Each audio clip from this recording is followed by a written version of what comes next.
Hello बच्चों, कैसे हैं आप लोग। तो इस वीडियो में आप लोगों को हम 3 और 4 अंकों वाली संख्या में एक अंक से भाग करना हम सिखलाएंगे। इसलिए आप लोग इस वीडियो को ध्यानपूर्वक देखते रहिएगा, क्योंकि हम इस वीडियो में बहुत ही आसानी से आप लोगों को सिखलाएंगे। तो देखिए यहाँ पर 3 अंकों से मिलकर एक संख्या बना है। देखिए 3 अंक है। देखिए पहला अंक है 6, दूसरा अंक है 3 और तीसरा अंक है 9। यानी इन तीनों अंकों को मिलने से एक संख्या बना है 639। इसमें देखिए 3 से भाग कराया गया है। तो देखिए इस तरह से कुछ भाग का रूप दिया रहता है, तो इसको हम क्या लिख सकते हैं, कुछ इस तरह से लिख सकते हैं। देखिए 3 यहाँ पर आ जाएगा और इस तरह से भाग का चिन्ह दे दिया जाएगा। अब देखिए अब क्या किया जाएगा, देखिए यह 639 जो संख्या है ना, तो इसको यहाँ पर लिख देंगे। देखिए लिख रहे हैं 639। अब ध्यान दीजिएगा। अब देखिए क्या कर लेना होता है, यहाँ पर देखिए यहाँ पर तो पहले 6 है। तो देखिए हम क्या करेंगे, इस 3 का पहाड़ा पढ़ेंगे और देखेंगे कि कितने बार में यह 6 आ रहा है। तो 3 एकाई 3, 3 दूनी 6। यानी जब हम लोग 3 का पहाड़ा 2 बार पढ़ेंगे तो 6 आ रहा है। तो यहाँ पर 2 लिख देंगे आसानी से। अब देखिए यहाँ पर 6 को लिखेंगे। अब क्या करेंगे, ध्यान दीजिए, इसको हम घटा देंगे। तो देखिए 6 में जब 6 घटेगा तो यहाँ पर 0 आसानी से हो जाएगा। अब देखिए ऊपर ले इस 3 को उतार लेंगे यहाँ पर। तो चलिए हम उतार रहे हैं। अब देखिए अब हम 3 का पहाड़ा पढ़ेंगे और देखेंगे कितने बार में 3 आ रहा है। तो देखिए 3 एकाई 3, यानी जब हम लोग 3 का पहाड़ा एक बार पढ़ेंगे तो 3 आता है। तो यहाँ पर 1 लिख देंगे। अब देखिए और यहाँ पर 3 लिखेंगे और देखिए इसको भी हम घटा देंगे। तो देखिए 3 में जब 3 घटाएंगे तो कितना हो जाएगा, 0। अब देखिए ऊपर ले इस 9 को यहाँ पर उतारेंगे। देखिए ऐसे ही आप लोगों को भी बनाना है। अब देखिए तो इस 9 को यहाँ पर उतार ले रहे हैं। अब देखिए अब हम इसी 3 का पहाड़ा पढ़ेंगे और देखेंगे कि कितने बार में यह 9 आ रहा है।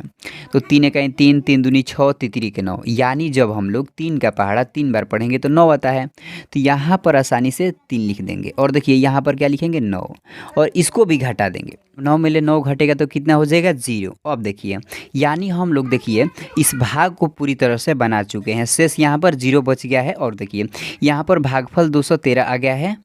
देखिए इस तरह से भाग आसानी से आप लोग भी बना सकते हैं। तो चलिए एक और हम भाग लिए हुए हैं, उसको भी बनाते हैं और आप लोगों को सिखलाते हैं। देखिए यह जो भाग है ना, इसमें देखिए 4 अंक है, इसमें 1 अंक से भाग कराया गया है। तो इसको भी बनाना आप लोग सीख लीजिए। देखिए यह जो है, देखिए 10 50, इसमें 5 से भाग कराया गया है। तो इसको हम क्या लिख सकते हैं, कुछ इस तरह से लिख सकते हैं जैसे हम उस भाग को लिखे। देखिए इस 5 से भाग कराया गया ना, किस में, 1050 में। तो हम यहाँ पर 5 लिख देंगे। अब देखिए और इधर क्या लिख देंगे, 1050। देखिए ऐसे ही आप लोगों को भी लिख लेना है जब इस रूप में दिया रहेगा। तो अब देखिए यहाँ पर तो ध्यान दीजिएगा, पहले 10 है। तो अब हम इस 5 का पहाड़ा पढ़ेंगे और देखेंगे कि कितने बार में 10 आ रहा है। तो 5 एकाई 5, 5 दूना 10। जब हम लोग 5 का पहाड़ा 2 बार पढ़ेंगे तो 10 आता है। तो आसानी से हम यहाँ पर 2 लिख देंगे और यहाँ पर कितना लिखेंगे, 10। अब ध्यान दीजिएगा और इसको हम घटा देंगे। तो देखिए 0 में 0 घटेगा तो यहाँ पर 0 हो जाएगा और 1 में ले घटेगा तो क्या हो जाएगा, 0 हो जाएगा। अब ध्यान दीजिएगा ऊपर ले इस 5 को यहाँ पर उतार लेंगे आसानी से। देखिए तो हम 5 को उतार रहे हैं। अब देखिए अब इस 5 का पहाड़ा पढ़ेंगे और देखेंगे कितने बार में 5 आ रहा है। तो 5 एकाई 5, यानी जब हम लोग 5 का पहाड़ा एक बार पढ़ेंगे तो 5 आता है। तो आसानी से हम यहाँ पर 1 लिख देंगे और यहाँ पर 5 लिखेंगे और इसको भी घटा देंगे। तो देखिए 5 में 5 घटेगा तो कितना हो जाएगा, 0। अब देखिए अंतिम में देखिए यहाँ पर 0 है, तो आसानी से हम यहाँ पर 0 उतारेंगे। तो अब हम क्या करेंगे, अंतिम यहाँ पर 0 उतार रहे हैं। तो हम देखिए और 5 का पहाड़ा पढ़ेंगे और देखेंगे कितने बार में 0 आ रहा है। तो देखिए 5 का पहाड़ा जब हम लोग एक बार पढ़ेंगे तो 5 आता है। यानी हम लोगों को 5 का पहाड़ा 0 बार पढ़ना होगा, तभी ना यह 0 आएगा। तो इसीलिए हम 5 का पहाड़ा कितना बार पढ़ रहे हैं, 0 बार। क्योंकि देखिए पहाड़ा का मतलब क्या होता है, देखिए 5 का पहाड़ा हम 0 बार पढ़ेंगे, यानी कि देखिए 5 में 0 से गुणा होगा तो कितना हो जाएगा, 0। इसलिए हम क्या करेंगे, यहाँ पर 0 बार 5 का पहाड़ा पढ़ रहे हैं तो आसानी से हम यहाँ पर 0 लिख देंगे और यहाँ पर 0। तो आसानी से घट कर कितना आ जाएगा, यहाँ पर 0। तो आई होप फ्रेंड्स आप लोग इस वीडियो में इस तरह के भाग को बनाना सीख गए होंगे।